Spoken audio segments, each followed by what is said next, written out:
come on in. The Democratic Congressman from the state of California, Brad Sherman, a member of the Foreign Affairs Committee. Congressman, thanks for being back here on the Hill. Appreciate the time. You've been listening to some of this. You heard President Biden last night.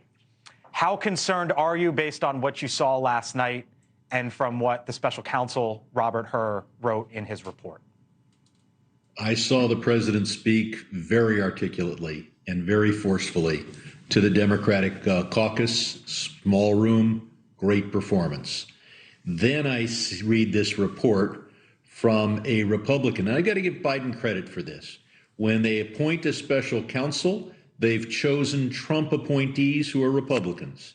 That provides some feeling of credibility, but it also, in this case, leads to this Robert Hur using his position as a person who's supposed to decide whether to bring charges or not, to editorialize about how he doesn't like this president and perhaps he likes another president. Yes, our guy is 3 years older, but their guy is 83 pounds heavier. And if I was a life insurance agent, I wouldn't call on Mr. Trump. So what do you say to this, though? And you can think of both men however you wish. But the polling, who would be better when it comes to being competent and effective? In June of 2020, so right before the presidential election then, 47% for Joe Biden, 38% for Donald Trump. But now, Congressman, that number, competent and effective, is all the way down to 22%. So you could say whoever you would want to be writing the life insurance policy, but the American people seemingly aren't buying it. We're going to see this economy turn around. It has already begun. The stock market is a predictor. It's a leading indicator.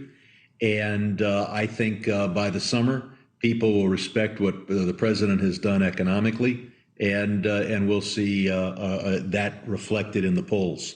So I'm glad I don't mean to jump in, Congressman, but I'm glad you mentioned the economy, because today, and I was going to ask you about this, the S&P 500 closed for the first time above 5,000. That there, a record. It closed above 5,000 today. It closed above 4,000 in the beginning of the Biden presidency. I would think that Democrats would be screaming to the rooftops about this, and you just brought it up to your credit. But doesn't all the other stuff cloud that, and isn't that part of the problem? Well, what matters is the real economy. But you have the smartest people, the richest people on Wall Street betting that the real economy is going to be going very well this summer. That's why they're buying stocks now. And if they're right, and they're not always right, these polls will certainly turn around. The fact is that Biden has put together an outstanding legislative accomplishments. He may be the most accomplished president we've had, perhaps since Roosevelt. And I think that as people look and see what we're doing on infrastructure, et cetera, that Biden will win by a comfortable majority. Perhaps, Congressman, one of the biggest things that came out of last night was when the president went back to the microphone and spoke about Israel and Gaza. He said this, and I'll get your reaction on the other side. I'm of the view, as you know, that the conduct of the response in Gaza, in the Gaza Strip, has been over the top. Over the top, he says. You disappointed in those remarks, Congressman? Look, we see these pictures coming out of Gaza. All of us want to see an end to the fighting. It would be great if Israel, if Hamas would leave Gaza and allow the rebuilding process.